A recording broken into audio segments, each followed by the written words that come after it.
नाम है देश के उन वीर सपूतों पर जो देश को आजाद कराने के लिए अपनी जान तक निछावर कर दिए थे। और आज के नेता किस तरह देश को लूट रहे हैं और किस तरह भ्रष्टाचार के दलदल में ढकेल रहे हैं, आज के नेताओं पर आधारित ये फिल्म बनी हुई है। पूरा फिल्म देखिएगा। कैसा है तू और हमारा देश कैसा है? वैसा ही जैसा आप छोड़ के गए थे। यानी कि हम अभी भी अंग्रेजों के गुलाम हैं? नहीं, अंग्रेजों से तो हमें 1947 में ही आजादी मिल गई थी। अच्छा, तो अब तो हमारे अपने लोग देश चलाते होंगे ना? हाँ, तब तो देश काफी आगे बढ़ गया होगा। जब हमारे अपने लोग देश चला रहे हैं तो गरीबी और भ्रष्टाचार का तो नाम ही नहीं होगा। सबको बराबर हक दिया जाता होगा, किसानों और मजदूरों का अच्छा ध्यान रखा जाता होगा ना? नहीं, ऐसा तो कुछ नहीं है। तो कैसा है बताना मुझे। कैसे हमारे अपने नेता, हमारे आजाद भारत के नेता, 100 साल हो गए मुझे गए हुए, बताना। हमारे अपने नेता वो तो अपनी जेबें भरने में लगे हुए हैं। आने वाली 7 पीढ़ियों को नहीं बल्कि 700 पीढ़ियों को ना कमा कर खाना पड़े, उस चीज के इंतजाम में लगे हुए हैं। तो तुम लोग क्या कर रहे हो और हमारे देश का युवा क्या कर रहा है?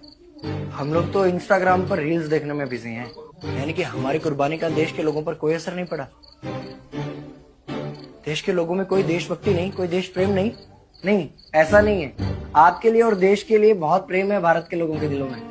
हर 15 अगस्त और 26 जनवरी को तिरंगा फहराते हैं, पूरे जोश के साथ भारत माता की जय बोलते हैं और आपकी डीपी भी लगाते हैं। और भारत और पाकिस्तान के क्रिकेट मैच के दौरान तो हमारी देशभक्ति पीक पर होती है। तुम इसे देशभक्ति समझते हो? तो फिर क्या है देशभक्ति? अगर तुम्हारी देशभक्ति समाज को सुधारने में, गरीबों को अच्छी शिक्षा या बराबर का हक नहीं दिलाती तो कोई काम की नहीं है तुम्हारी देशभक्ति। भ्रष्ट नेताओं और सरकार के खिलाफ आवाज उठाओ, लोगों को एकजुट करो।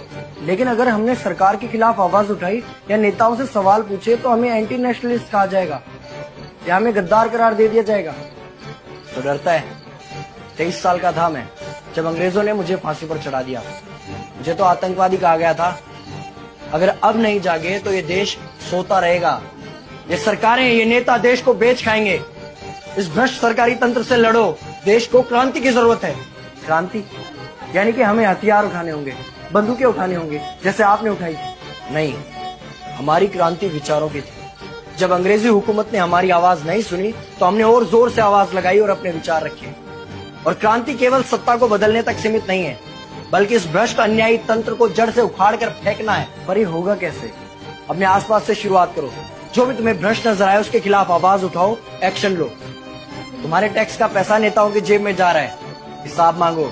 अपने वोट का सही इस्तेमाल करो, लोगों को जागरूक करो और इस देश को आजाद करवाओ। इंकलाब जिंदाबाद, इंकलाब जिंदाबाद। जय हिंद, भारत माता की जय।